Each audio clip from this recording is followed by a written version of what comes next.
Hello students, welcome to daily AIA PGET practice questions organized by Aapta Ayurveda classes. Daily you have to attempt 10 questions and the time limit will be 15 minutes. So I am telling you how to give the test. The first step is you have to download the app from Google Play Store. After downloading, you have to complete the process of signing up. After signing up, you have to enroll to daily live test course. After enrolling, you have to start appearing from the for the test. And once you are done with the test, you have to check solutions on our YouTube channel. So let us begin with our first question. सूची 1 को सूची 2 के साथ सुमेलित कर सही विकल्प का चयन करें. क्वेश्चन इज फ्रॉम आयुर्वेद इतिहास. अब सूची 1 में टीका दिया हुआ है और सूची 2 में टीकाकार यानी कमेंटेटर. अब सूची 1 में देखो क्या है, चरक न्यास, चरक पंजिका, निरंतर पद व्याख्या, चरक चंद्रिका.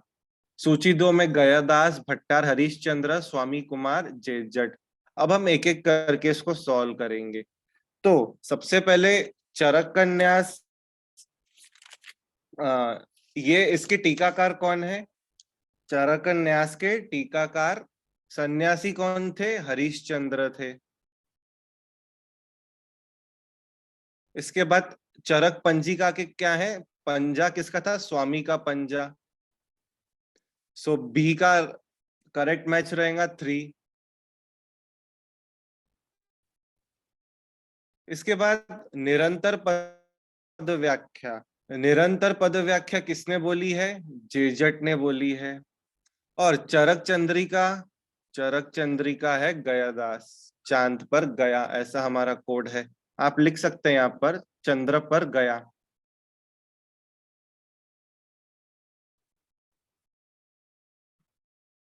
और यहाँ पर सन्यासी कौन थे? हरीशचंद्र. सन्यासी न्यास करके हम उसे ध्यान में रख सकते हैं. ठीक है. अब देखिए पहले ए का क्या है? ए का है 2, बी का 3, सी का 4, डी का 1. तो ऑप्शन डी यहाँ पर सही हुआ अपना. A1 B3, A2 B3, C4 D1. Option D here is correct.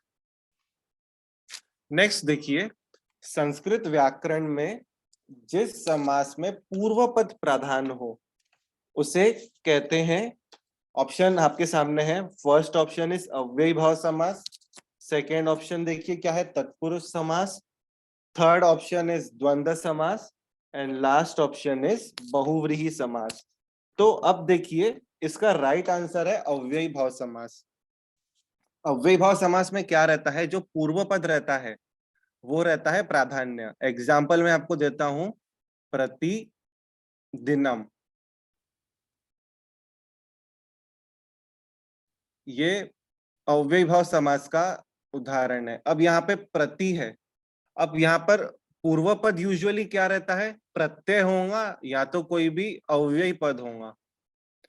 प्रत्यय होगा या तो कोई अव्यय पद होगा. और वो क्या रहता है? प्रधान रहता है, सुपीरियर रहता है वो. जैसे यहाँ पर क्या आया? प्रति. तो यहाँ पे प्रति प्रधान है. नेक्स्ट बाकी ऑप्शंस भी देखते हैं हम. तत्पुरुष समास में क्या रहता है? तत्पुरुष समास में उत्तर पद प्रधान रहता है. इंपॉर्टेंट है ये. एग्जाम्पल मैं आपको बताता हूं, राज्ञ पुरुष. अब यहाँ पे पुरुष वर्ड क्या है? ये उत्तर पद है. अब पूर्व पद मतलब जो स्टार्टिंग में आ रहा है किसी भी वर्ड के, और उत्तर पद मीन्स वर्ड जो लास्ट में आ रहा है. ये हो गया उसके बीच का डिफरेंस. तो यहाँ पे राज्ञ पुरुष है. यहाँ पे पुरुष जो है वो क्या है? वह प्रधान है. इसलिए मतलब यहाँ पे क्या हो गया? उत्तर पद प्रधान हो गया. अब द्वंद्व समास का भी देख लेते हैं.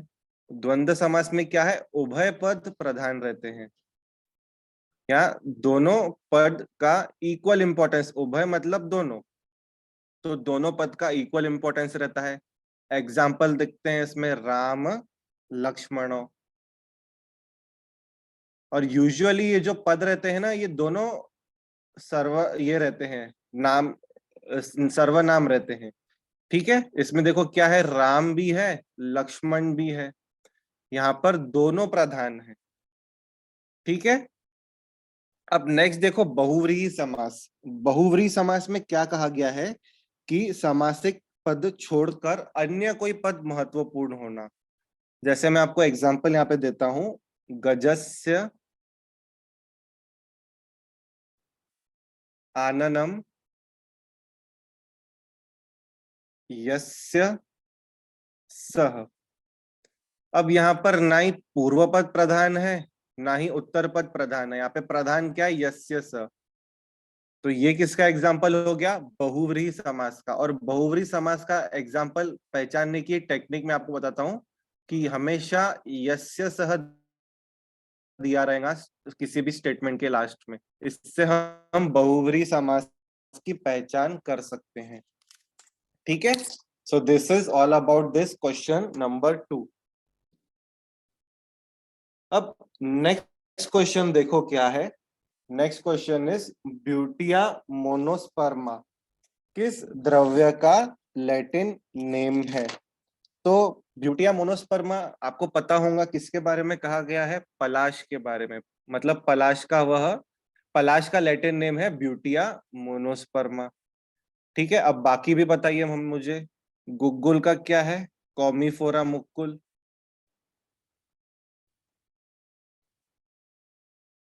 ज्योतिषमती का क्या दिया हुआ है, ज्योतिषमती का कैलेस्ट्रस पेनिकुलेटस।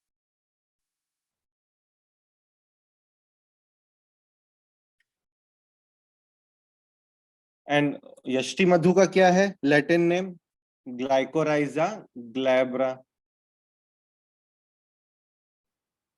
तो इस तरह से यह हमने एक क्वेश्चन के अंडर में दूसरे भी सब क्वेश्चंस कवर अप कर लिए।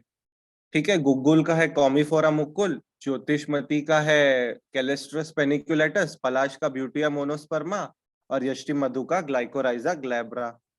अब नेक्स्ट क्वेश्चन की तरफ बढ़ते हैं हम। रिक्त स्थान भरें, दोषा नाम समवेता नाम डैश डैश डैश अंशांश कल्पना। रोग निदान का ये क्वेश्चन है।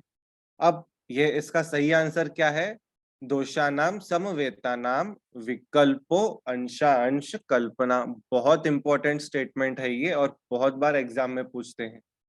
ठीक है, तो इसका सही आंसर है option A. Reference you will find it on Charak निदान फर्स्ट अध्याय 12th श्लोक। ठीक है, नेक्स्ट क्वेश्चन देखते हैं। निम्न में से किस बाल रोग में स्नान अभ्यंग का निषेध है।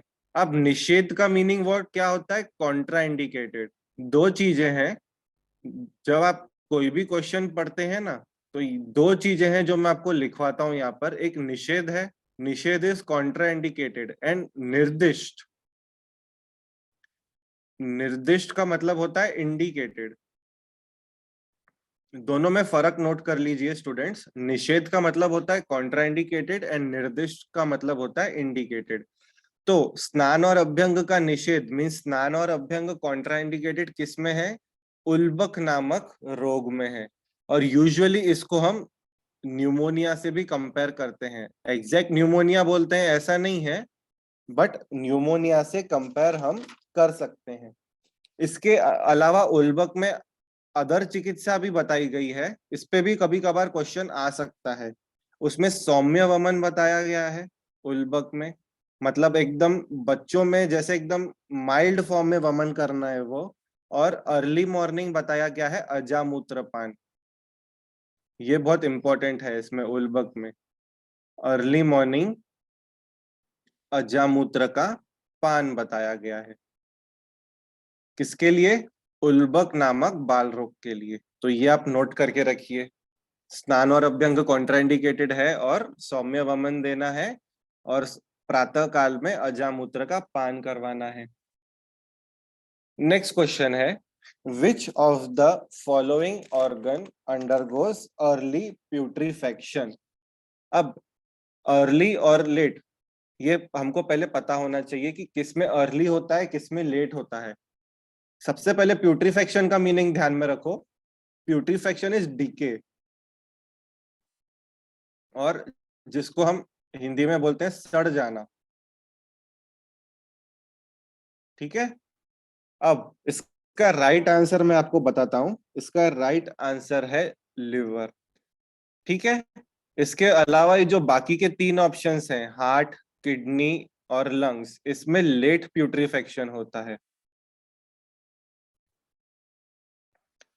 अब और कौन से ऑर्गन्स हैं जिसमें अर्ली प्यूट्रिफेक्शन होता है लिवर के अलावा? अदर ऑर्गन्स में यहाँ पे लिखता हूं। तो सबसे पहले है इसमें लैरिंग्स। लैरिंग्स में भी होता है early putrefaction. Next trachea. Trachea में भी जल्दी प्यूट्रीफाई हो जाता है। स्टमक, इंटेस्टाइन, जितने भी जीआईटी से रिलेटेड ऑर्गन्स है वो सब आएंगे इसमें। स्टमक, इंटेस्टाइन, स्प्लीन एंड सबसे इंपॉर्टेंट ऑर्गन जो हम छोड़ रहे हैं यहाँ पर, दैट इज ब्रेन। ब्रेन में अर्ली प्यूट्रीफेक्शन होता है। तो ये सब ऑर्गन्स आप नोट कर लीजिए कि जिनमें अर्ली होता है, और लेट का मैंने आपको बताया heart, lungs and kidney. Heart में लेट प्यूट्रीफेक्शन होता है, ध्यान रखिएगा। नहीं तो बहुत बार हम ये सोचते हैं कि heart is the vital organ, तो हो सकता है उसमें जल्दी प्यूट्रीफेक्शन होता हो, बट नहीं, हार्ट में क्या होता है, लेट प्यूट्रीफेक्शन होता है। सो यहाँ पर आंसर क्या है? Option A, liver. Now the next question is, Sushruta अनुसार मुक्ते हृदय बंधने प्रसव की किस अवस्था का लक्षण है? यह प्रसूति तंत्र का क्वेश्चन है। अब सबसे पहले तो ध्यान में रखो, सुश्रुत ने प्रसव की तीन अवस्था बताई है। प्रसव की तीन अवस्था, ये सबसे पहले हमें पता होना चाहिए। और उनके नाम कौन कौन से हैं? This is first, this is second and this is third. ये जो है ना फोर्थ ऑप्शन, यह अष्टांग संग्रह ने बताई है अवस्था। This is not mentioned by Sushruta. ठीक है, अब मुक्ते हृदय बंधन मतलब हृदय में जो ये रहते हैं संधियां, वो एकदम क्या होना, एकदम शिथिल या ढीली पड़ जाना, दैट इज मुक्ते हृदय बंधन है। तो यह प्रजायनी अवस्था में मिलता है हमें। Option A is correct. इसके बाद उपस्थित प्रसवा सेकेंड अवस्था बताई गई है, और प्रजा ईशमना थर्ड अवस्था बताई गई है। इसका रेफरेंस आपको मिलेगा सुश्रुत शारीर 10वां अध्याय 8वां श्लोक। ठीक है, now the next question is, Sushruta अनुसार नख शस्त्र का प्रमाण कितना है? अब ध्यान दीजिए, सुश्रुत ने कुछ स्पेसिफिक शस्त्रों के प्रमाण बताए हैं। तो मैं पहले यहाँ पे राइट आंसर बता देता हूँ। शल्य तंत्र का क्वेश्चन है ये। तो नख शस्त्र का प्रमाण सुश्रुत ने जो बताया है, दैट इज 8 अंगुल। अब आप बोलेंगे कि बाकी ऑप्शंस भी बता दीजिए। तो 10 नख शस्त्र के साथ साथ सुश्रुत ने ऑल्सो बताया है ऐशनी। ऐशनी नामक शस्त्र है, उसका भी 8 अंगुल बताया है सुश्रुत ने। 10 अंगुल किस किस के बताए हैं? शरारी मुख। 10 अंगुल प्रमाण बताया गया है शरारी मुख के बारे में। और जो शेष बच जाते हैं, शेष का 6 अंगुल बताया है। मतलब शेष में फिर कोई भी पूछ सकते हैं वो। ठीक है, तो नख शस्त्र और ऐशनी का 8 अंगुल है, शरारी मुख का है 10 अंगुल, और जो बाकी बच गए दैट इज 6 अंगुल प्रमाण। रेफरेंस आपको मिलेगा सुश्रुत सूत्र अध्याय 8 श्लोक number 7। Option be here is correct. अब नेक्स्ट देखिए, चरक अनुसार किस अवस्था में विरेचन का निर्देश किया गया है? मैंने 2 क्वेश्चन पहले ही बताया आपको, निर्देश और निषेध के बीच में फर्क। अब निर्देश का मतलब क्या होता है? इंडिकेटेड, जिसका एक और पर्याय है योग्य। ठीक है, ये दोनों चीजें निर्देश के लिए ही कहा गई है। तो पहले उन्माद, उन्माद में विरेचन करते हैं चरक के अनुसार। भगंदर में भी विरेचन करते हैं, विसूचिका में भी विरेचन करते हैं। So option D, all of the above is correct here. तीनों अवस्थाओं में विरेचन किया जाता है। आपका रेफरेंस है चरक सिद्धि 2/13। ठीक है, next last question of today is, Charak अनुसार लशुन शीर का रोगाधिकार है। अब ये बहुत फेमस कल्प है, जो कि कहा गया है गुल्म चिकित्सा अध्याय के अंतर्गत। चरक ने लशुन का वर्णन किसमें किया है? गुल्म में किया है, और स्पेसिफिकली वातज गुल्म में किया है। ध्यान रखिए, वैसे इतना डीप क्वेश्चन हार्डली आएगा, बट स्टिल हमें डीप नॉलेज होना कुछ खतरे वाली बात नहीं है। तो वातज गुल्म में यूजुअली लशुन का वर्णन किया गया है। रेफरेंस है चरक चिकित्सा 5वां अध्याय 94th और 95th श्लोक। ठीक है, so that's all for today students, thank you for your attention.